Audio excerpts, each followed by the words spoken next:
Thank you very much. We've heard lots of different ideas and different points that have been made.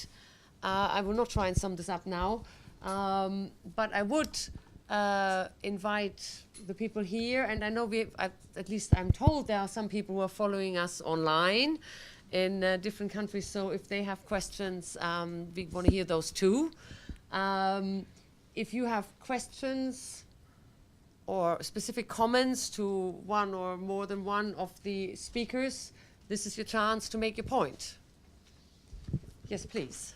Could you also say who you are, and do we need a mic for? And there it comes. Thank you for your presentations. Khalid Nadeem, South Asia Middle East Forum. How do you think Twitter and Facebook are going to influence between now and the coming elections in Egypt? Because I attended a small private meeting last week, and there was a general concern.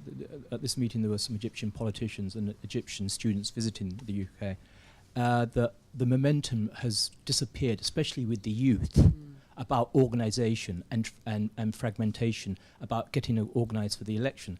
And how, I mean, the two groups which are organised, i.e. how are they using the social media, i.e. the military and the Muslim Brotherhood? We're in a situation where some of the key groups who've come out are not going to, I think, take full advantage of what they've gained in the coming elections. Okay. Maybe we'll respond to. Do we have other? I'm going to try and group this a bit. Do we have other questions and comments that are related specifically to the, let's say, Egypt/Tunisia issue, so that the panel can react to that, and then we can move to other issues, or should we deal with this one first? You want to say something specifically to that part as well? Yes, of course. Probably to James, because you have experience maybe with mainstream media in the Middle East. Are you in discussion with mainstream media or government media in Egypt and Tunis? And what are the plans? I mean, are they planning to develop the media or continue the way they are? Thank you. Well, let's start with those two. So the first question was that to the whole panel, yeah. Somebody specific? Okay, anybody who can share something on that? Mark? I actually don't have an answer in terms of what plans are in terms of or how Twitter and other social media may be used in the elections context, but I would argue that even if they were to be used extensively, it would be incomplete, yep. And that actually you do need to have mass media, you do need to have radio, television and print actually covering these elections professionally, independently, and that actually the format, as it were, of those platforms, be they Twitter or Facebook, are actually totally inadequate. I think they're useful extensions, but I don't think you can compare that with public debate through radio, television, and considered analysis and comment through print. So who's got control of the mass media right now in Egypt, the TV and the press? Well, that's the question. If I may, there's I mean the group, the Coalition for Media Freedom in Egypt, according to the information that comes from them, is that in Al-Raham, they basically took it over, the journalists. So they're running it now. The journalists are running it, which is then at least no longer the political appointees that used to run it. And I think that is the case also in state television. So the thing is, the situation is in flux. There's currently, the journalists are running it themselves. There is no longer, this direct political influence as there was before. But that may not, there's no structural change in the way that the state broadcaster is set up or anything like that. That may hopefully or may not happen after the election. So in that sense, there's the situation is volatile there. It's but there isn't, in that sense, it's not the army telling them what to do. That's at least something, or the Muslim Brotherhood or the Friends of Mubarak. Anyways, you want to say something more on this question of what happens with the mainstream media in Egypt? Sure. Just before, just on the other, I mean, just to say, I think it's a really good question, and I don't. Sorry, your question first. And I think we don't know. I mean, I frankly think I think it's very clear that social media and indeed a decentralized media system in general, can be hundreds of radio stations across the country or whatever, it pans out at different times with different political effects. And I think we're entering a different political dispensation in Egypt, and it would be very surprising to me if the same dynamic of uniting everyone in Egypt continued. I suspect it would be much more strongly reflected in, as perhaps, well, I don't know, but it wouldn't be surprised if some of the dynamics, certainly, I hope wouldn't think hate media, but if you've seen a lot of the use of social media around elections in other countries, is often very partial, it's often very fragmented, it's often very hostile to each other. It's a disuniting, but that's what elections tend to do to society, is they tend to disunite. So I think these things, it would be very odd if you had the same use of technology with the same kind of united purpose when it comes to a political struggle in a democratic election. Just on the question on what the BBC World Service Trust is doing, we've taken the view, I think, it's not the programme I run within the trust, but we've done 2 or 3 things. First of all, we tried to be very clear that where the demand is, rather than rush in and try and do lots of different things. Hey, we're here, we're experts in public service broadcasting, whatever. We're trying to find out where in the country people actually want organisations like us to engage. And the second, there's quite a lot of organisations like us, was more than one. And so how can we coordinate and particularly we worked quite a lot with the European Broadcasting Union, for example, so to have a more joined up approach in terms of if there is demand for support to state broadcasting reform, for example, but it can be reasonably organised and coherent. I don't think we will be, if there is that demand, we don't want to be almost certainly just focused on things like reform of state broadcasting, which is kind of the traditional image of what the BBC World Service Trust does. Actually, it's a very small part of what we do, and the kind of stuff which I think increasingly we're doing are things like web dramas. We just won an international digital Emmy for something called Shankaboot, a little advert, because I didn't do any before, which was all about, really providing a public reflection of what the issues facing young people are. The struggles with things like for immigrants as servants into the country, reflection of the real social issues in the country, but in very engaging, dramatic ways.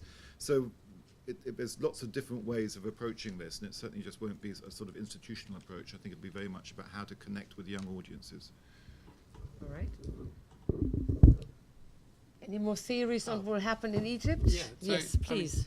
It would be very surprising if there was one group or one point of view in charge of the Egyptian media at the moment, and it's very good to hear that the journalists are in charge. But it's also very good that it's true that Facebook and Twitter particularly are inadequate as sort of complete press platforms, but they're very good at holding the press to account. Yeah. And that's something that I'm hoping will happen. That those bloggers who were active before the revolution will still be active in the run up to the election in September, and that they'll make sure that this coalition of journalists, who I assume were previously working for a state-run media and therefore might not be used to being as independent as we might hope, will be heckled and satirized as much as possible. Well, I'd just say, a bit like what I was saying. I mean, it would be theoretically unlikely that the kind of powers behind the status quo would not reassert power to a certain extent. You have to remember that. I mean, there's a danger of exaggerating the role even of media, let alone of social media. I mean, there are huge things behind revolution. Things was a good word to use there. Huge drivers behind revolution, and so I do think that the fact that media is cheaper now means that the balance of power is slightly equalised towards those that may have had less power before. But as I say, slightly equalised. I mean, the power is still in particular places. All right. Before I give, I think we have somebody from not this room, And but before I do that, if that's okay, I wanted to give two colleagues from Kenya a chance, because we are talking about this question of the power of media to organize, to raise issues, and we have two colleagues amongst us from Shujas FM in Kenya, which is one of those new projects that is actually built around a cartoon, a radio program, and an interactive platform which engages youth in Kenya on a whole bunch of practical issues, but it's a very participatory. So I'd like to hear maybe 5 words from you, having listened to all of this, in the sense, how do you see something like what you're doing, developing, which is a mix of traditional and new media, or other kinds of initiatives like yours being able to replicate in other parts of Kenya or even in neighboring countries? Or is this something very specific that you think can only work in Kenya the way that it's been set up? I'm Paul Peter Kades. I'm honored to be here. Thanks very much for your sharing. Thanks very much for One World Media. And thanks very much for the opportunity. Now, before I begin, that kind of struck me, the revolution tools, AK-47 no, Machete no, but Twitter and Facebook is working wonders. It kind of moves me because we have fears with guns. There's no peace. We cannot talk with guns, with machetes, but with Facebook and Twitter, we do, and we correct each other. That's what moves me. Mm-hmm. Now, let me shift my tape, or let me play my tape, the other side, to revolutionize, not government revolution, but revolutionizing the minds of young people. Mm-hmm. We have minds that are set that we cannot succeed, but with Facebook and Twitter and other means of communication, we've noticed that that is possible. Take an example of Shujaz. With over 10,000 followers on Facebook, the young people in the urban areas are sharing their minds with people who are deep in the rural. And we've seen that we have common problems. And through the same, we've noticed that we can change. And it has grown. A week ago, I went to Facebook, the main fan page of Shujaz on the Facebook, the fan page, and there was a guy from Saudi Arabia.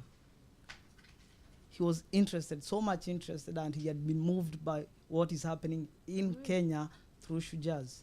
It's not only in Saudi Arabia, but in Rwanda, Uganda, Tanzania. They all want to emulate what Shujaz is doing in Kenya. They want a replica of the same in their countries.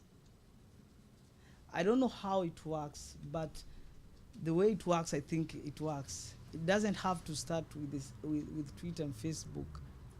If we are too somewhere where we don't have the phones and Twitter and Facebook, and we talk, we share something, and then we're able to pass that to someone who has access to that, then I think it also works.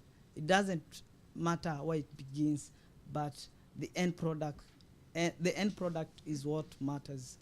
And we've seen that Shujaz goes to the field, talks to the young people, and when you go back to look at the fan page or the followers on Twitter, you find out that they are talking the same things, the same issues. So it doesn't matter where it begins, but where it's headed to. So and again, when I came here, just as an experience of mine, when I came here, we came in today morning, and I've been itching to go to the net with no success. Yes. Until some minutes before this session began. That's when I got access to my Facebook account, and this is what I wrote. I wrote London, and I'm itching to see what people have replied to that. See, so I'm taking my example as an example of many other young people everywhere in the world who are itching daily to look at their accounts on Facebook, to have to chat to people who are very far. I'm here because of some of Facebook, and It's how it should just get its information. It's how it distributes its information. Okay. Thank you. I think that's also a very good example of that shows two things. One of the things that was mentioned when we had a discussion before this issue is the shift of, in some of those countries, how you move from blogging to actually community-generated news. And this is, I think, one of the strengths of what Tujas is doing. It's using these tools to get information from young people about different issues and to share it back out again. And it's not just blogging in the sense of what you're thinking today, but also accumulating the information in a more journalistic process in that sense. Now, I will go to this question from that you got through. Yeah, we have a question here from Egypt. Adele Zaim. It's a comment and then a question. One should not restrict social media to Facebook and Twitter. In Egypt, we saw a large role for YouTube, video, and even the Bluetooth one-to-one networks. In Libya, radio streamed on the web played a crucial role in Benghazi. Now, social media are used by almost all the groups in Egypt, but mainly in Arabic, which is just normal. So the mobilization and education and information role is still strong. Media and even community meetings are flourishing in Cairo and other cities in Egypt.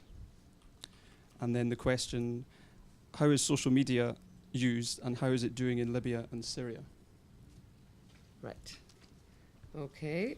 Social media in Libya and Syria. I'm going to look around for. And is that another question in that area? Okay.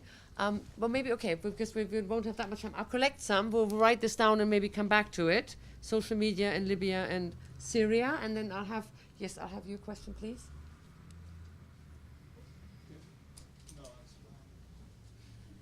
Yeah, it's your turn afterwards. Hi, my name's Eliza. I'm a freelance writer at The Guardian, and I must admit that when looking below south of the Sahara, I'm very disappointed with the capacity for social media to bridge a gap with traditional and mainstream media. And I think everyone who's a social media enthusiast sort of encourages people that continue to use it. I'm not suggesting that, and obviously it'd be foolish to, that social media is responsible for creating revolutions. We know that there are several factors involved. But I wondered if the panelists could share any insights as to what increases the responsiveness to some and not others. I mean, Ivory Coast is a great case in point of where there were lots of people communicating through various social media about what was happening, and until there was such a great sort of humanitarian crisis, did we see the mainstream media responding, and there was no response through on social media, no accountability, no sort of response from the Foreign Office or anybody that people are contacting to say, hey, this is happening, and it's verifiable because there are lots of sources, there are pictures, there's all of that which we need for credibility. So is there still some sort of entrenched difference as to who do we communicate with social media, and what encouragement are there for people who are blogging, tweeting, Facebooking about things happening south of the Sahara but are seeing no pickup from the mainstream? All right, thank you. And then I'll just maybe hand it over there because there's somebody sitting right next. Thank you. Yep, and then I'll my name's Craig Dean and I'm from Plan International. I'm just wanting to pick up on this concept of shared global values that are starting to come out through social media as a result of the cheaper access to the technology. And if those global values are based around human rights, that seems to be picked up in a common theme across the revolutions, then do you think that the younger people will start to look away from the state structure and the status quo, and the nation state is the duty bearer, and as they start thinking more globally and connecting more globally, will start look to the global status quo and start to challenge in those, and possibly it's already started, so how do we facilitate that if we view that as a move in a positive direction? And perhaps what structures do you think government should be working on to listen to the younger views on global issues? Thank you. Okay, then we had two questions over there, and then, yeah, I'll get to all of those. Then I think after you I stop. So there's going to be too many questions to answer. Please. Hi, my name is Adele Osman with the Voice of America in DC in the Africa Division. My question is mainly to James and Jonathan, but the rest of the panel is quite welcome to chip in their 2 cents. What role do you think the social media or the modern day media can play in conflict-stricken zones such as Somalia, where people are quite active in the social media scene and have a large access to internet facilities, in terms of bringing stability and development to their country? Okay. Yes, please. My name is Zainab Usman. I'm a postgraduate student from University of Birmingham, and I'm a blogger as well. I picked up on the point made about having a kind of skepticism and caution over the whole euphoria on the potential of the social media in, bringing about social change, and also the point made about spreading hate, the potential that social media could be used to spread hate and all that. Mm-hmm. And what should I say, my kind of comment is, additional comment on this is that there were elections conducted recently in Nigeria, and even though they were adjudged to be relatively free and fair, even the international media has reported that these elections have kind of divided Nigerians into, the mainly Muslim north and the mainly Christian south. And I think a lot of commentators, a lot of Nigerian commentators have agreed to the fact that, the media is actually playing an active role in further aggravating whatever existing ethno-regional religious cleavages that were in existence. And in fact, so far it appears the social media is actually further entrenching those cleavages more than anything. In fact, there's this popular term that is currently used that there are a lot of cyber warriors, cyber Nigerian warriors. People just go online, saying all sorts of hateful things against one another. So, what do you think? What do you think could be done to kind of remedy this situation? What potential could what kind of potential uniting role could social media play in this situation? How can it be reversed? Okay. Oh goodness, it's ever more every time I look up. And then we'll get you there, and then you two, and that is it, I think. If you want to go home tonight, at least. And we'll have really short answers, huh? Amanda Barnes, I'm an independent consultant, and I'm just I'm hearing a lot about the cost barriers coming down, and of course that's a fantastic thing, but they're also really linguistic and literacy barriers to usage, and the cost of really, most people have just ordinary phones rather than smartphones if they're very, very low income.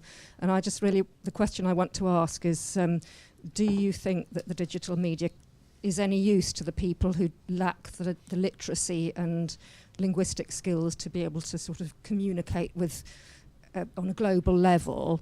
And if not, are they just going to become much more marginalised because they don't speak English or French, and maybe their literacy skills are very low, and are they just going to become much more of a sort of excluded underclass as a result of the people who are online being the ones that are included in the discourse? All right. Yes, please. Yeah, and then you. Hi, my name is Nick, and I'm an intern with Eris. Given the sort of relative success of social media in Egypt and Tunisia, and this is sort of following on from this gentleman's question earlier, whatever happens in these countries post sort of revolution, do you think social media will still retain that sort of relevancy, or will it collapse under the sort of traditional methods of media repression? Because there's been examples in Nigeria. There's some man got his hand chopped off, and there's pretty much it was, I guess, an impromptu injunction against anyone reporting on it on social media.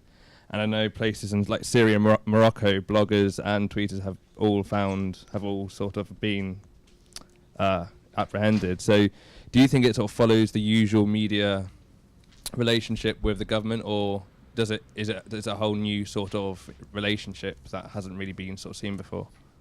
Okay, please. Lina Tayyari, I'm a communications consultant. Can I do just quick questions to 4 of you? Oh, wow. Ian, can you just choose maybe like one or two? Because you're question number 8, and you get us to 12 if you're doing 4. There are a few seconds each, I promise. Ian, I just wanted to see if the tweets are being used as official sources now by journalists, and what how do you qualify them, and do you quote them? Jonathan, I want to understand more about the economic benefits of social media to the state. You said you were going to bore us with it, but you didn't yet. So, James wants to get more about the mood in Washington. What was talked about, and for Mark, who are the dangerous donors? These are very short questions, but not necessarily such short answers. I can answer one of them very quickly. So when you're verifying a tweet, then it's just the same way as you're verifying anything else. It's there is a person, they claim to be a particular thing in the biography on Twitter, and you check it out just in the same way as you would if you were speaking to someone on the telephone. So it doesn't have any privileged status. Okay, that's one question dealt with. Please. Okay, thank you. Lenny Wild from ODI. I very much appreciated the kind of sobering analysis of social media that you've all presented, putting it in a context of what matters is how it links on to, more established forms of media, to diplomatic relations and so on. I think that's a kind of helpful addition to this debate. But clearly these issues are high on the international agenda at present. And I come from a background of looking at governance and development issues. I think development agencies, including the Department for International Development here in the UK, are clearly going to be taking these issues much more seriously going forwards. And we've just had a bilateral aid review where we have a big increase in aid to fragile states, including in the Middle East and Arab region. So can I ask, how are you seeing increased funds starting to be spent, if they are, and what are the trends that you think are emerging? But also, how would you like to see that money being spent? Because it will be there. And how do you think it can best kind of build on the sort of the sobering realities that you're presenting to us as well? All right, there's another big question yes, this is the second but last question, please. Yeah, I've just got one question. Mark Galloway from IBT, the International Broadcasting Trust. I wanted to follow on your point about global values and talk about a global conversation. Is there any evidence that people in countries, young people, let's say, are using social media to talk to other young people in other countries? And is there any benefit from that? Is it a catalyst for change? Is it a good thing? Is it something we can promote? Okay, and the last. Very last question. My name is Joshua Haynes. I'm from Development Alternative Inc., DAI. And my question is, sure, we see that social media is great. Twitter and Facebook can do a lot of powerful things. But governments are getting smarter. Last week, Syria did a man-in-the-middle attack and was able to, by falsifying a Facebook security certificate, was able to get passwords and access to information of a number of Facebook users in Syria. Those users most likely didn't know it was happening. They just clicked the yes button. What's our responsibility to provide tools and tips on safety and security and protection for these groups, as well as not just telling them about Twitter and Facebook and so other social media? Thank you. Right. Thank you very much. There's clearly an interest in this debate because we have 11 questions, of which one is a quadruple of one answered, so it's 14. This is what I suggest we do. I will just very quickly remind the panel of these 14 questions, which I'm sure you've written down. And there's no way that each of you can or should even aim to answer all of them. So I leave you the choice I give you the guidance, let's put it that way, to not answer all 14, but to focus on the area where you really feel you have the most to say and the most information. And I think to some extent there are certain fault lines here in terms of, James coming very much from the media development policy debate. Maybe you can react to some of those questions on the donor trends. You've just done this research and a lot of information on practical media development implementation. You were the one who started us on the global values conversation. So I think that is going to be an area where if you maybe could focus on. And I think, Ian, there's questions on some of the uses of social media limits and so on that you might be able to focus on. I will, though, now very quickly just hit these points so we try and answer all of these questions. One, social media in Libya and Syria. Is it there? What is it doing? What problems does it have? Then we have this, and linked to that, I think, is this question of governments are getting smarter, and they're both in their ability to censor, but more worryingly in their ability to actually get information about the people on those networks. And what is the responsibility, I guess you're saying, of international assistance organizations to give a health warning on that, or any support on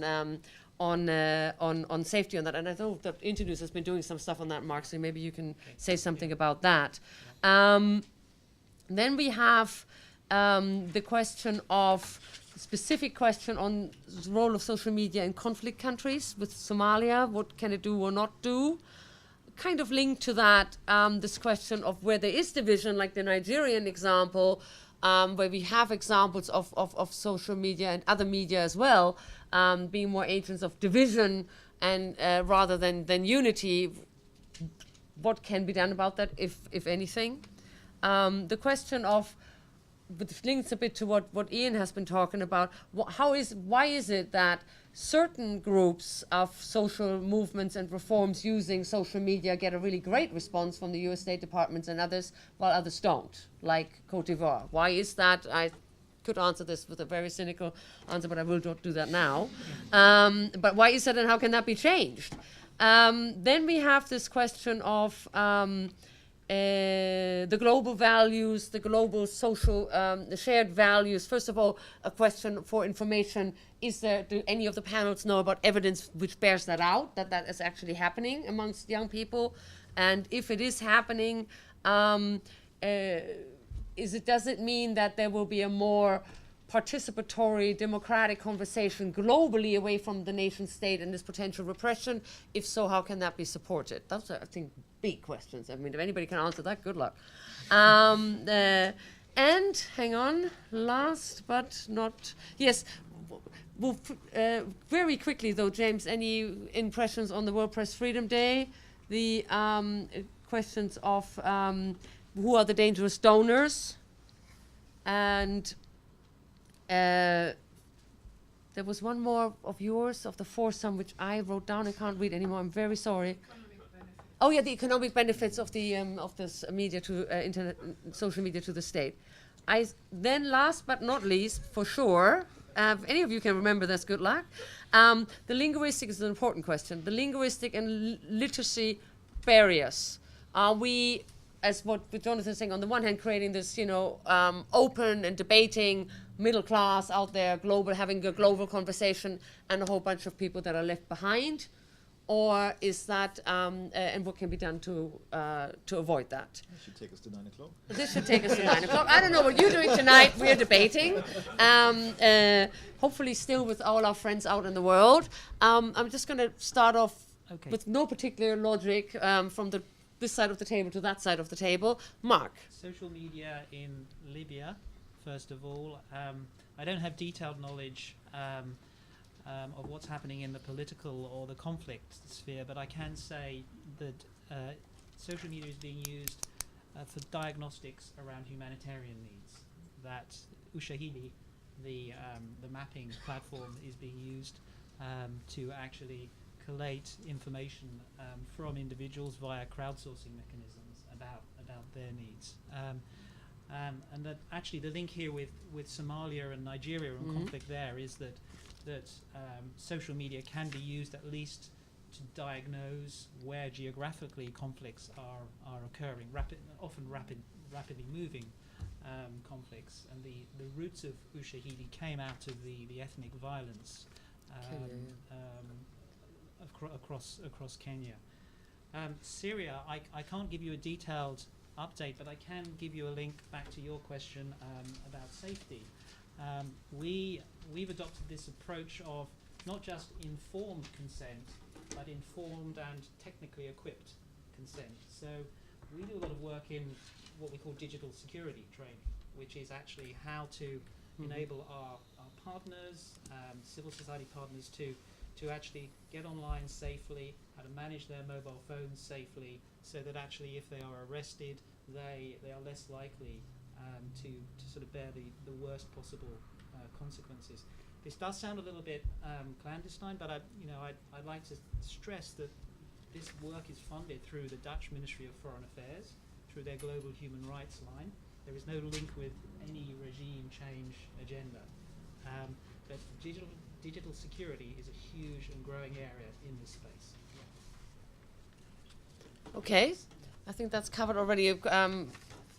I've ticked off like 5 of our questions already. Well done, Mark. See if you can do as well, James. No. Just to say before that, saying that I work for the BBC World Service Trust, not for the BBC. It's the media development charity of the BBC. So I'm not speaking on behalf of BBC itself here. Not that I'm going to say anything terribly contentious, I don't think. Look, I think first of all, and I think just to start with Lena's question actually about where the development debate is at and where the donors are at. And yes, I think this is going up the agenda. And there is a very long way to go to translate an increasing recognition that this is shaping political, democratic, social development outcomes in increasingly substantive ways. That recognition has been around for a while, but translating that into effective understanding of what's happening in the country and effective responses to it, we are, I think, light years away. And I think most donors and development actors would probably recognise that, with the exception of the US, and I'll come back to World Press Freedom Day in a second. There is quite a lot going on around that. We're co-organising a meeting with Internews and others with the OECD Development Assistance Committee in June. It's a meeting of their governance network, which will explicitly focus on the role of media as an accountability mechanism, for example. So that's beginning to try and get to the guts of how the development system starts responding to this in a more strategic way. But actually, what really needs to happen is a much stronger understanding of the dynamics of these changes within countries.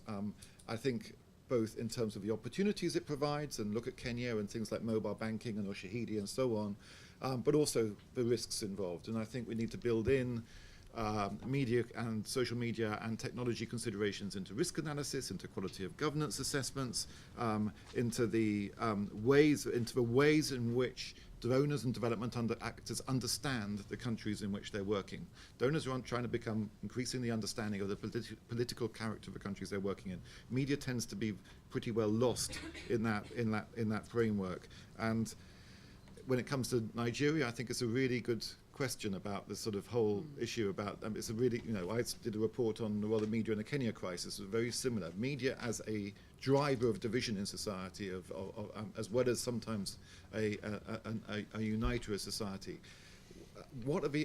How does one deal with that? And I know that electoral commissioners are dealing with trying to work with that out all over the world, and regulators and many others. And to me, one of the key things is actually there is a legitimate role of NGOs or non-governmental bodies monitoring the media more effectively. I think it has a major effect in actually dissuading and acting as a deterrent to hate media. It becomes increasingly difficult when it comes to social media, blogs and so on. But nevertheless, I think there's a major role. There's a whole set of things that can be done. In Kenya, a lot of the violence, I think, could have been avoided if there had been a more strategic approach to understanding what was going on, and, for example, doing a code of conduct among the local language radio stations. It wasn't a product of a deliberate strategy of hate in Kenya, I don't believe, despite the International Criminal Court case. I think mostly, I don't speak on behalf on that case in specific, but generally speaking, I think these things come across, tending to come across by lack of effective interventions and media support and effective regulation.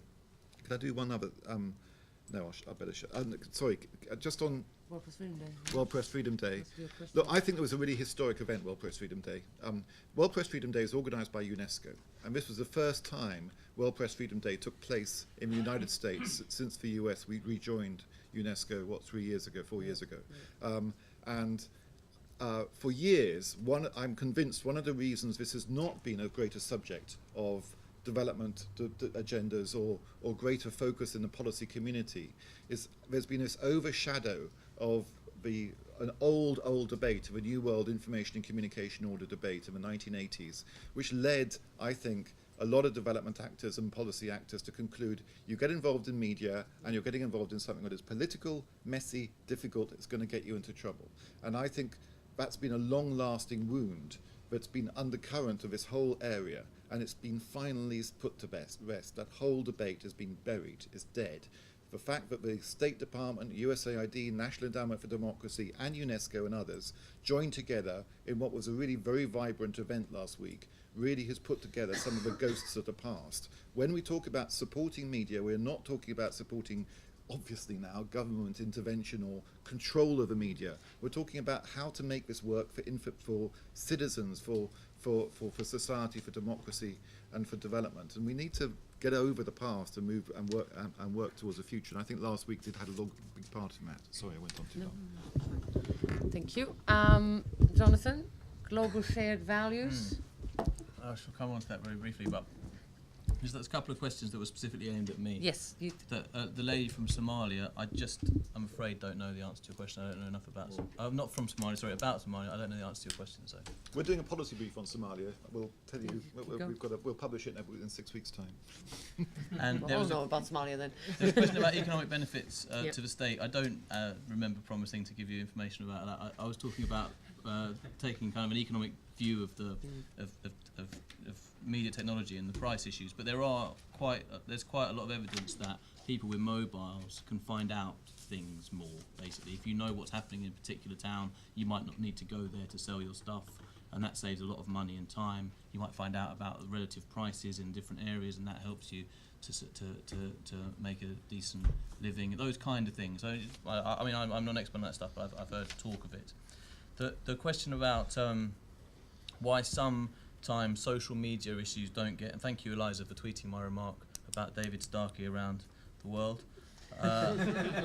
The question about whether mainstream media takes on board social media, well, I think that's a really good question, because, I mean, I may be wrong, but I don't get the impression that mainstream media, drivers of the mainstream media have changed very much, and that's actually something we haven't kind of emphasised perhaps enough in this debate, is that in general, the social medias will tend to be more independent, and there is a big problem about.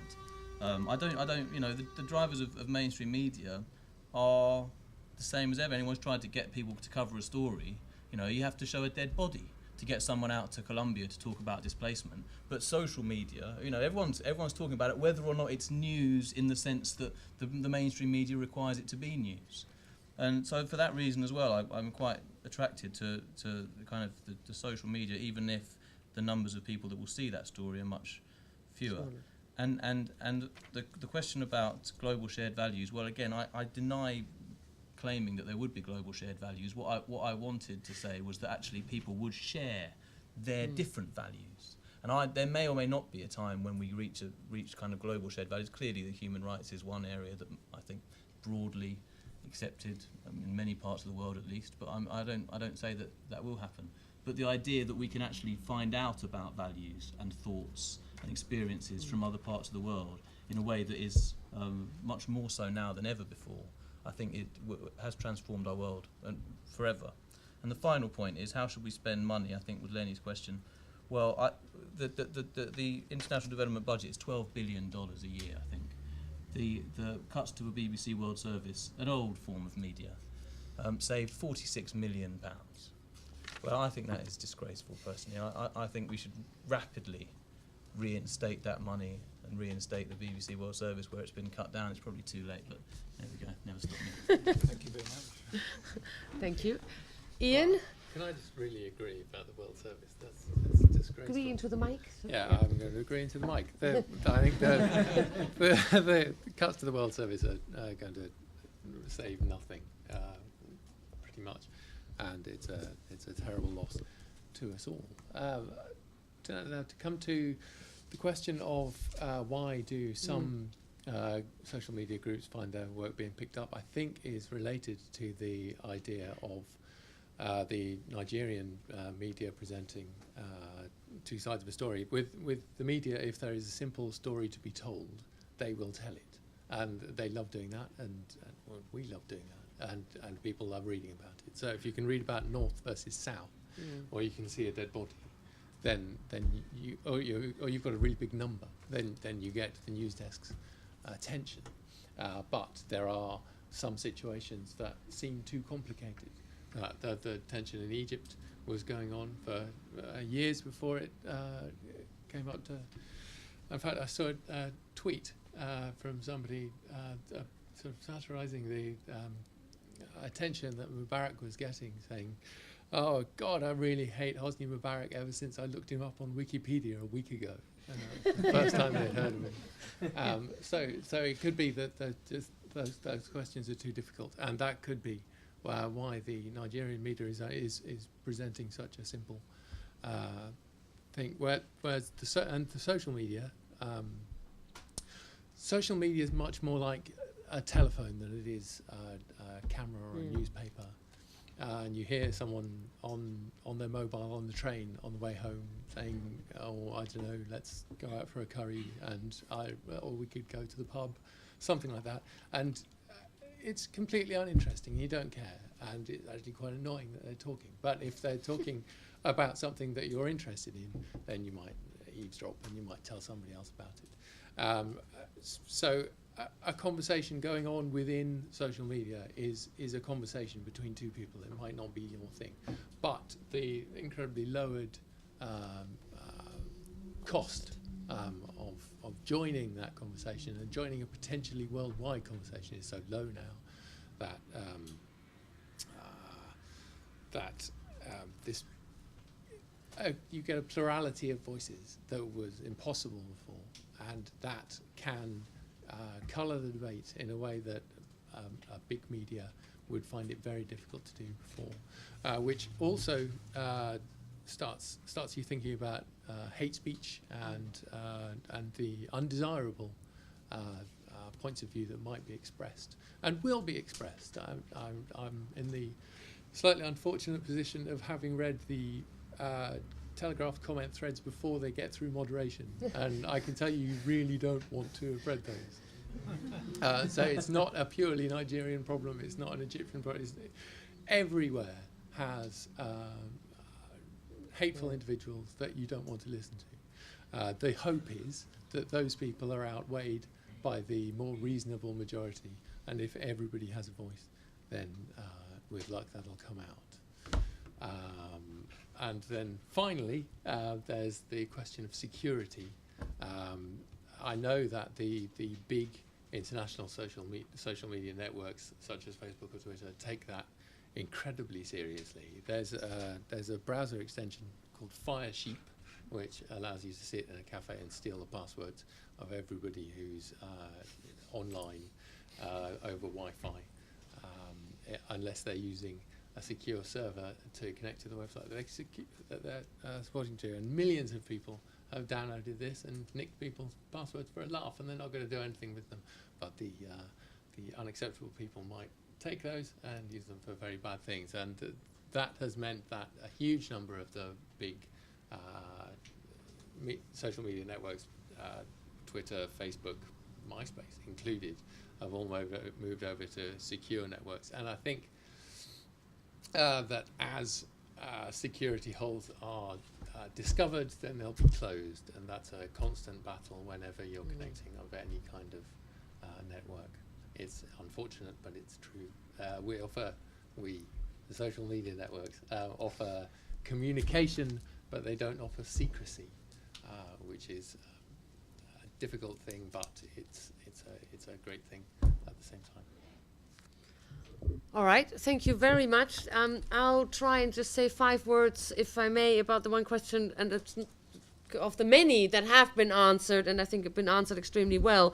The point that was raised about the linguistic and literacy divide, I think that is, of course, an issue. That's always been an issue in terms of participation in media.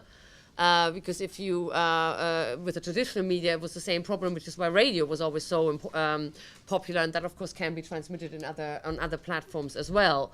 I think in the terms of the linguistic, obviously English dominates the internet by far, but there are increasing developments of language services, search engines, and so on in other languages, including even small ones, because that's a niche market in some countries. So, and because the costs are generally low, it can be a move forward. That is not to say that there isn't a divide and that is there and that is real and that needs to be addressed in development terms. But I think there is a bit of a shift of just being entirely dominated by English and other languages, not just Chinese and Arabic, but also smaller languages are coming into play on the net. Machine translation plays a Yes. very big part in that. That's right. We, along with quite a few other people, were using Google Translate to translate the live blogs of a lot of the events over this last year. Right. Thank you very much, the panel, for answering many questions and an interesting thoughts and debate. Thank you, the audience, for sticking with us over time and having a lot of interesting questions. I'm sure you had more, but this is all we could cover. Clotilde is making this movement, which I find very reassuring. It sounds like there's something to drink waiting somewhere. There is. I'm afraid not lots, but if you'd like to stay behind, there's obviously a lot of interest and further questions that may not yet have been answered. They're going to open up the panels there, and we've got some juice and water and other things that you can mingle and get to know everybody and maybe get some more questions. And finally, before those who are lucky enough to be in this room get juice and water, thank you to the people who've been listening and participating and viewing. I don't know whether you could view from around the world. And I hope that was of interest as well. See, I have all these people who, they're just full of assistance here, my panel. And a final thanks again to, first of all, the ODI for hosting us, and to the One World Media Initiative, the week, this particular debate. And I hope to see many of you tomorrow at the awards. If not in person, then via Twitter or Facebook or in other forms of new and modern media. Thank you very much. Thank you.